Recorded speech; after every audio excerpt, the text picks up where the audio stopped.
ফয়সালা করা যায়? কি ফয়সালা করব? এক একজনে এক এক ফয়সালা দিতে আস। আলী রাদিয়াল্লাহু তাআলা আনহু বললেন, ইয়া নবী আল্লাহ, নবীদের জন্য স্ত্রীর কোনো অভাব নাই, আপনি এত টেনশনে কেন, চিন্তিত কেন? আয়েশাকে তালাক দিয়ে দেন, এত টেনশনের দরকার নাই। এই কথা বলার সাথে সাথে ওমর ইবনে খাত্তাব রাদিয়াল্লাহু তাআলা আনহু দাঁড়ালেন, বললেন, ইয়া নবী আল্লাহ, এটা আখিরি বাত, শেষ ফয়সালা।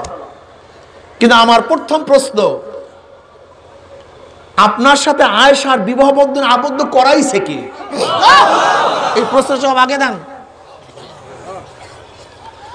অমনি নবী পাক সাল্লাল্লাহু আলাইহি ওয়াসাল্লাম আঙ্গুলি উপরের দিকে তুললেন, বুঝ হয়ে গেছে এর রায়বার দুনিয়ার কেউ না, কাউর ইচ্ছা হয়, আমার মাওলার ইচ্ছায় হয়েছে। ওমর ইবনুল খাত্তাব রাদিয়াল্লাহু বলেন, ইয়া নবী আল্লাহ, যেই বিবাহ বন্ধনের আবদ্ধ আমার মাওলা নিজে করাইছে, তার ফয়সালার অপেক্ষা থাকেন। অন্য কোনো ফয়সালা আপনার সিদ্ধান্ত গ্রহণ করা ঠিক হবে না। তখন নবী পাক সাল্লাল্লাহু আলাইহি ওয়াসাল্লাম বললেন, আলহামদুলিল্লাহ ইবনে খাত্তাব, হে ইবনে খাত্তাব, তুমি তো আমার সমস্ত চিন্তা দূর করিয়া ফেলাইছো। আসলে তো ঘটনা তাই, এই বিবাহ বন্ধনে আমি আবদ্ধ হইনি, আমাকে কেউ আবদ্ধ করে নাই। আমার মাওলা পাক রব্বুল আলামিন খোদ যেই বিবাহ বন্ধনে আবদ্ধ করাইছে, তার ব্যাপারে আমি কেন ফয়সালা, আমার মাওলাই ফয়সালা দিয়া দিবে।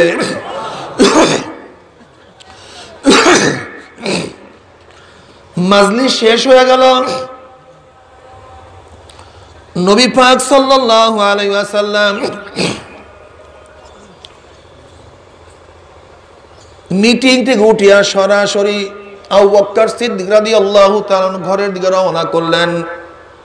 হযরত আবু বকর সিদ্দিক রাদিয়াল্লাহু তাআলা ঘরে গিয়া যখন সালাম দিলেন, কে যেই নবীর দরজায় গোটা দুনিয়া যার দরজায় পড়িয়া থাকে, যার কাছে যার কদম মোবারক গোটা দুনিয়া পড়ে, সেই কদম এখন আবু বকরের দরজায় হাজির হয়ে গেছে। আবু বকর সিদ্দিক রাদিয়াল্লাহু তাআলা আনহু এত দামি এক সাহাবী, আমার নবীর প্রত্যেকটা মুহূর্তে তিনি সাথে ছিলেন, সান্ত্বনা দিয়েছেন। যখনই আমার নবী গিয়া সালাম পৌঁছাইলেন, অমনি আয়েশা সিদ্দিক রাদিয়াল্লাহু তাআলা আম্মা দৌড়ে আয়েশা সিদ্দিক রাদিয়াল্লাহু তাআলার কাছে বলতে আছেন, যা সালাম কর, শুকরিয়া আদায় কর। তখন আয়েশা সিদ্দিক রাদিয়াল্লাহু তাআলা বললেন, আমি কেন তার শুকরিয়া আদায় করব, সে তো আমাকে তার ঘরের থেকে বের করে দিছে। আয়েশা সিদ্দিক রাদিয়াল্লাহু বলেন, আমার কি হয়েছে আমি জানি না, আমি আবেগে আমার মাওলার কাছে বললাম, আমার মারে, যেই মাওলা পাক রব্বুল আলামিন যার কাছে আমি ফয়সালা দিছি, ওই মাওলা পাক রব্বুল আলামিন ফয়সালা না দেওয়া পর্যন্ত আমি এখান থেকে উঠবো না। হযরত আয়েশা সিদ্দিকা রাদিয়াল্লাহু ফরমান, নবী পাক সাল্লাল্লাহু আলাইহি ওয়াসাল্লাম বললেন, আয়েশা, জানি না তোমার কি অবস্থা, যদি তুমি ভুল করেই থাকো, আল্লাহর কাছে মাপ চাও, আমার মাওলা তোমাকে মাফ করিয়া দিবে। আর যদি তুমি ভুল না করো, আমার কাছে বলো, আমি তোমার কথা মানিয়া নেব।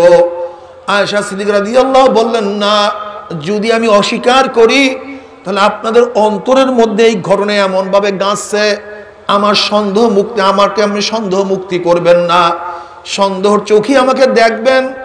আর যদি আমি বলি আমি মুবাররা, আমি পবিত্র, তাহলে আপনারা বিশ্বাস করবেন না। আর যদি বলো আমি অপবিত্র, তাহলে আমি আমার সাথে মিথ্যা প্ররোচনা করব, আমি সত্য কথা বলবো না, আমি মিথ্যা কথা বলবো, এটা আমি করব না। কাজে যতক্ষণ পর্যন্ত আল্লাহর তরফ থেকে ফয়সালা না হবে, ততক্ষণ পর্যন্ত এই ব্যাপারে আমি কোনো কথা বলবো না। ইন্নী আশকি ওয়া বাসসি ওয়া হুজনি ইলাল্লাহ, আমার চিন্তা, আমার চেতনা, আমার ভয়, আমার ভীতি সব আমি মাওলার কাছে সুপর্দ করলাম। আল্লাহ। আয়েশা সিদ্দিকা রাদিয়াল্লাহু ফরমান, ইতিমধ্যে আমি নবী পাক সাল্লাল্লাহু আলাইহি ওয়াসাল্লামের চেহারার দিকে তাকাইলাম। আমার নবী পাক সাল্লাল্লাহু আলাইহি ওয়াসাল্লাম রুমাল দিয়া তার চেহারাকে আবৃত করিয়া ফেলাইছে। আমি বুঝছি যে আল্লাহর সাথে তার রব্ত কায়েম হয়ে গেছে, সম্পর্ক কায়েম হয়ে গেছে। কারণ ওহী নাযিল হওয়ার আগে যেই অবস্থা সৃষ্টি হয়, আমার নবীর মধ্যে সেই অবস্থা সৃষ্টি হয়ে গেছে। আমি কম্পমান, কি আবার ঘটনা আসে, কি খবর আসে, আমার মায় অস্থির, আল্লাহর তরফ থেকে কোন ফয়সালা আসে। আমরা সবাই সংকটময় অবস্থায় আছি, জানি না কোন ফয়সালা আমার মাওলায় নাজিল করে। যখনই কিছুক্ষণ পরে ওহী নাজিল হওয়া শেষ হয়ে গেছে, নবী পাক সাল্লাল্লাহু আলাইহি ওয়াসাল্লামের চেহারা মুবারকের উপর থেকে যখন তিনি রুমাল সরাইয়া নিলেন, দেখলাম তার চেহারা মনে হয় যেন যেরকম মেঘের থেকে, চন্দ্রের থেকে মেঘ যেরকম সরিয়া গেলে হঠাৎ মনে হয় যেন চন্দ্রের আলো দুনিয়াতে পৌঁছিয়া যায়। নবী পাক সাল্লাল্লাহু আলাইহি ওয়াসাল্লামের চেহারা মুবারক থেকে যখন রুমাল উঠাইয়া নিছে, মনে হয় যেন মেঘের মধ্য থেকে চন্দ্রের মতো আলো ছড়াইয়া পড়ছে। আল্লাহ তুমি কবুল করিয়া নাও। আমি দেখলাম তার চেহারার মধ্যে চিন্তা ভাবনার পরিবর্তে তার চেহারার মধ্যে খুশি, তার চেহারার মধ্যে খুশির ছাপ পড়িয়া গেছে। অমনি আল্লাহ পাক রব্বুল আলামিন বরাতের আয়াত নাযিল করতে আছে। আমি চিন্তা করতে পারি নাই যে মাওলা পাক রব্বুল আলামিন আমার বরাত, আমার পবিত্রতা ঘোষণা করিয়া কোরআনের মধ্যে প্রায় 18টা আয়াত নাযিল করিয়া দিবে। এইটা আমি বুঝতে পারি নাই। এ দুনিয়ার মানুষের দলেরা যদি নবী পাক সাল্লাল্লাহু আলাইহি ওয়াসাল্লাম গায়বী জানতেন, তাহলে 1 মাস পর্যন্ত আমার নবীর এই অবস্থা কেন হবে, সাহাবাদের অবস্থা কেন হবে? তাহলে এখান থেকেই বোঝা গেল আল্লাহ পাক রব্বুল আলামিন তাকে যা কিছু জানায়, এর বাহিরে জানার কোনো ক্ষমতা তার মধ্যে নাই। আল্লাহ পাক যা জানায় তাই তিনি জানেন। আল্লাহ পাক যদি কিছু না জানায়, সেখানে জানার কোনো ক্ষমতা তার মধ্যে নাই।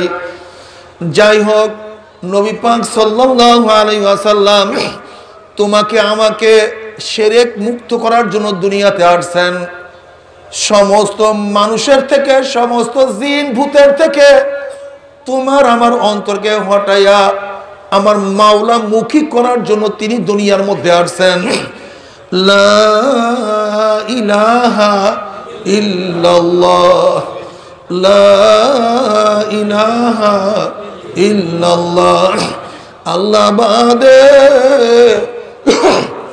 কেহ মাবুদ নাই, আল্লাহ বাদে কেহ মাবুদ নাই। আল্লাহ বাদে কাউরে ইবাদত করি না, আল্লাহর বাদে কাউকে শক্তিধর মনে করি না, আল্লাহ বাদে কাউকে অসুস্থ থেকে শেফা দেওয়ার ক্ষমতা মনে করি না, আল্লাহ বাদে কাউকে ধনী দেওয়ার ক্ষমতা মনে করি না, আল্লাহ বাদে কাউকে বাচ্চা দেওয়ার ক্ষমতাদার মনে করি না, আল্লাহ বাদে কাউকে জান্নাত এবং জাহান্নাম দেওয়ার ক্ষমতা মনে করি না, আল্লাহ বাদে কেহ মাবুদ নাই। আল্লাহ, অথচ তোমাকে আমাকে যেই কলেমা শিক্ষা দেওয়ার জন্য আমার নবী দুনিয়াতে আসছেন, আজকে সেই কলেমা বাদ দিয়া কেউ বাবার কাছে দৌড় দেয়,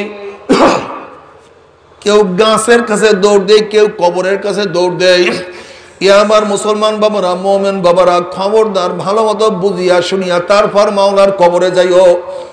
আসলে দেখো, যদি কেউ কাউকে জান্নাতে নিতে পারত, তাহলে নবী ইব্রাহিম আলাইহিস সালাতু ওয়াস সালাম তার বাবাকে জান্নাতে নিতে পারত। যদি কেউ কাউকে জাহান্নাম থেকে বাঁচাইতে পারত, তাহলে নবী নূহ আলাইহিস সালাতু ওয়াস সালাম তার ছেলেকে জাহান্নাম থেকে বাঁচাইতে পারত। যদি কেউ কাউকে জাহান্নাম থেকে বাঁচাইতে পারত, তাই নবী লূত আলাইহিস সালাতু ওয়াস সালাম তার স্ত্রীকে জাহান্নাম থেকে বাঁচাইতে পারত। যদি কেউ কাউকে জাহান্নাম থেকে বাঁচাইতে পারত, তাহলে নবী পাক সাল্লাল্লাহু আলাইহি ওয়াসাল্লাম তার আপন চাচা আবু তালেবকে জাহান্নাম থেকে বাঁচাইতে পারত। আসলে কেউ কাউকে জাহান্নাম থেকে বাঁচাবার মালিক না, কেউ কাউকে জাহান্নাম থেকে বাঁচাবার ক্ষমতা রাখে না। জাহান্নাম থেকে বাঁচাবার মালিক কে? একমাত্র আমার মাওলা। ইন্নাকা লা তাহদি মান আহবাবতা ওয়ালাকিন্নাল্লাহা ইয়াহদি মান ইয়াশা। বাবারে, আল্লাহর কাছে হেদায়েত চাও, অন্য কারোর কাছে হেদায়েত চাইও না। জাহান্নাম থেকে বাঁচার জন্য আমার মাওলাকে সুপারিশকারী মাওলার কাছে চাও। জাহান্নামের থেকে বাঁচার জন্য মাওলার কাছে দোয়া করো। জান্নাতে যাওয়ার জন্য আমার মাওলার কাছে দোয়া করো। আর ইবাদত বন্দেগী করতে থাকো। আবতাগু ইলাইহিল ওয়াসিলা, জান্নাতে যাওয়ার জন্য ওসিলা তালাশ করো। এই ওসিলা মানে নামাজও জান্নাতে যাওয়ার ওসিলা, রোজাও জান্নাতে যাওয়ার ওসিলা, হজও জান্নাতে যাওয়ার ওসিলা, জিকিরও জান্নাতে যাওয়ার ওসিলা, শায়েখের কাছে মুরিদ হওয়াও জান্নাতে যাওয়ার ওসিলা, দান খয়রাত করাও জান্নাতে যাওয়ার ওসিলা। এক কথায় জান্নাতে যাওয়ার জন্য যত পদ্ধতি যত পুক্তি আছে সবই হইল ওসিলা। অবতাগু ইলাইহিল ওয়াসিলা। এ আমার যুবক বাবারা, মুরব্বী বাবারা, পর্দার মা বোনেরা, যদি মাওলাকে রাজি খুশি করিয়া মাওলার কবরে যাইতে পারো, মৃত্যু বিছানা আসার খাইয়া পড়িয়া যাইতে পারো, যখন আল্লাহ পাকের মুমিন বান্দা বান্দি মৃত্যু বিছানা আসার খাইয়া পড়িয়া যাবে, আল্লাহ পাক রব্বুল আলামিন ডাক দেয় ফেরেশতারে, আমার বান্দা বান্দি এত সাধনা করিয়া এত কষ্ট করিয়া কোন জান্নাত কামাই করছে, খবরদার ওই জান্নাত খানা না দেখাইয়া রুহটাকে কবজ করিস না। আল্লাহ তুমি কবুল করিয়া নাও।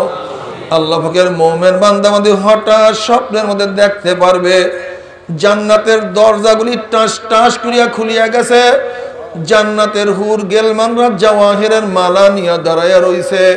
বলবে আল্লাহ তাখাফু ওয়ালা তাহজানু ওয়া আবশিরু বিল জান্নাতিল্লাতী কুনতুম তুআদুন।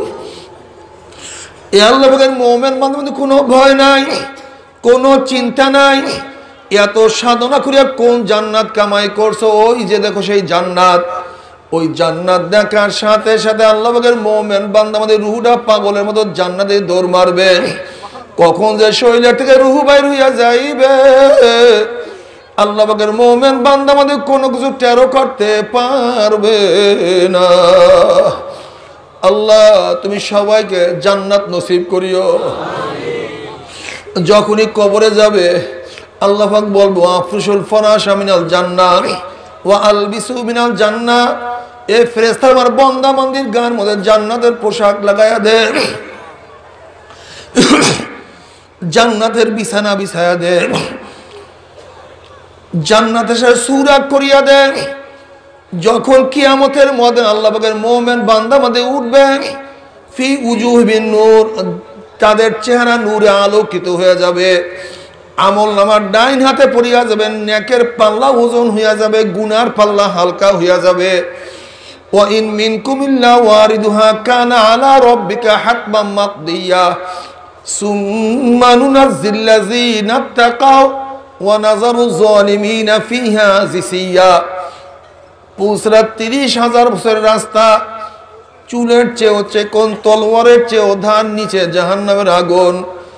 যাদের মধ্যে আল্লাহর ভয় থাকবে ১ সেকেন্ডের মধ্যে পাড়ি দিয়ে আমার মাওলার জান্নাতে চলিয়া যাবে। আল্লাহ তুমি কবুল করিয়া নাও।